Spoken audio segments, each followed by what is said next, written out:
We help busy over 40s get in shape in 30 days with only 30 minutes of kettlebell training per week. Grab your free ebook to find out how we do this. Type yes in the comments or check the link in our bio or description. In today's video, I'm going to react to MMA fighter Michael Chandler's kettlebell swing. I think there's always a great learning experience involved if we watch somebody else do the exercise, then dissect it and see what it's all about. But before we get started, if you want me to react to anything kettlebell related that you see online, tag our Instagram and let me know that you want my reaction to it.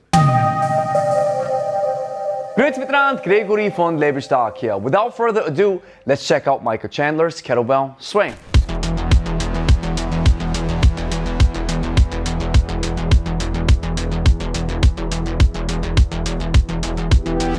Generally, I like the execution of his swing, and there's two things that we can improve on. First of all is the starting position.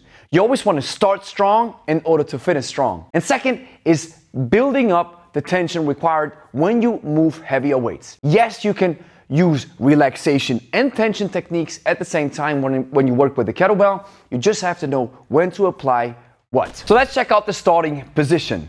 Michael starts from here.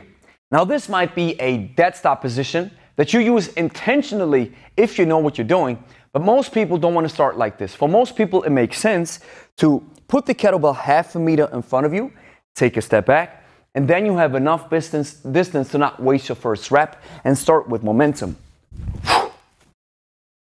The second thing that I see is building up tension. Now when you swing a heavier weight, especially at the top, you want to use a little bit more stiffness. Professor Stuart McGill refers to this type of stiffness that was engineered by Pavel Tsatsouline as super stiffness. Now there's two things involved. Number one, when you swing a heavy weight explosively, you build up a lot of kinetic energy. Number two, this kinetic energy has to dissipate somewhere. And especially at the top of the swing, this is where shear forces are at the highest for your spine. So therefore, this super stiffness at the top of the swing should engineer out these shear forces. However, if you have a sensitive lower back or spine due to an injury or something else, then it might be that your spine does not tolerate these shear forces. In that case, I would opt in for a different type of swing. So let's check out this tension technique. Watch.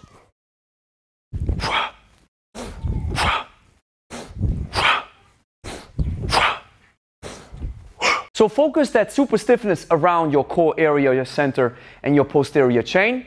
And when the kettlebell reaches its apex, it doesn't matter whether you keep your elbows extended or bent. I would even recommend to slightly bend the elbows to keep the kettlebell closer to your center of mass. As a bonus, I want to show you a softer version of the swing if you do not tolerate these excessive shear forces. This swing can even be done with heavy weights. So instead of exploding up from this deadlift kind of stance, we want to use the Russian pendulum to absorb the energy. Watch.